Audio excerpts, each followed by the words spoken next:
আসলে আমরা কোনো জোট করার সিদ্ধান্ত নেইনি এবং আমরা কোনো জোট করব না, এটা আমাদের সিদ্ধান্ত। তাইলে কি করব? আমরা নির্বাচনী সমঝোতা করব। আমরা যে কথাটা বলেছি যে প্রত্যেকটি জায়গায় একটা বাক্স হবে, সেই নীতিতেই আমরা আগাচ্ছি। এবং শুধু ইসলামী দল না, এখানে ইসলামী দলের পাশাপাশি দেশপ্রেমিক প্রতিশ্রুতিশীল আরো যারা আছেন তারাও ইতিমধ্যে সংযুক্ত হচ্ছেন এবং আরো আপনারা দেখতে পাবেন সংযুক্ত হবে ইনশাল্লাহ। আমরা সবাইকে নিয়েই দেশ করতে চাই। আমাদের অবস্থান হচ্ছে যে গণভোট আগে না হলে কিসের ভিত্তিতে সাধারণ নির্বাচনটা হবে? এই জন্য আমরা চাই গণভোট আগে হোক এবং সনদ যেটা এটা তার আইনি বাস্তবতা খুঁজে পাক।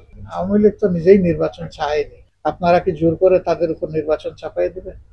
তারা যদি নির্বাচন চাইতোই তাহলে 3টা নির্বাচন করার সুযোগ তারা পেয়েছিলেন, হাতছাড়া করলেন কেন? তারা তো নির্বাচনে বিশ্বাসী কথা প্রমাণ করতে পারেননি। এখন যে জিনিস তারা পছন্দ করে না সেটা যদি তাদেরকে উপহার দেন, এটা তাদের উপরে জুলুম হবে না? আমাদের বার্তা তো ভেরি ক্লিয়ার যে এত ত্যাগ এবং কুরবানির পরে যে একটা পরিবর্তন এসেছে, গত 3টা নির্বাচন মানুষ মোটেই ভোট দিতে পারে। এখন আমরা যে বার্তাগুলা মূলত দিতে চাই এটি হলো, কেন এই পরিবর্তনটা এসেছে? এই পরিবর্তনটা এসেছে দেশে সুশাসন কায়েম হয়নি, বরঞ্চ দুঃশাসন কায়েম হয়। এই দুঃশাসনের প্রতিবাদেই জনগণ রাস্তায় নেমেছে। এই দুঃশাসনের যতগুলা কার্যকরণ আছে সবগুলা দূর হওয়া উচিত। এর মাঝে সবচেয়ে বড় কারণ হলো দুর্নীতি। এই দুর্নীতির বিরুদ্ধে আমরা জাতিকে ঐক্যবদ্ধ হওয়ার জন্য আহ্বান জানাবো এবং আমরা বলবো যে সারা জাতি যেন একসাথে আমরা আওয়াজ তুলতে পারি, দুর্নীতিকে না বলবো। কোনো অবস্থায় আমি নিজে দুর্নীতি করবো না এবং কাউকে করতে দেবো, তাহলেই আমাদের দেশটা ইনশাল্লাহ সুন্দর হয়ে যাবে। নাম্বার 1। নাম্বার 2 হচ্ছে আমাদের ইয়াং জেনারেশন, এখন এই আপনারা তো ভোটই দিতে পারেন।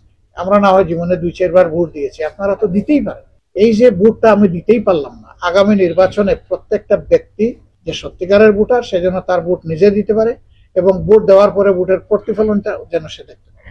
এখানে যেন অতীতের নোংরা রাজনীতির পুনরাবৃত্তি না হয় সেই ব্যাপারে আমাদের সবাইকেই সজাগ থাকতে হবে। বিশেষ করে মিডিয়ার চোখ দারুণভাবে খোলা রাখতে, এবং কেউ যেন এই মিডিয়ার চোখ এসকেপ করতে না পারে সেই ব্যাপারে আমরা আশা করব যে আপনারা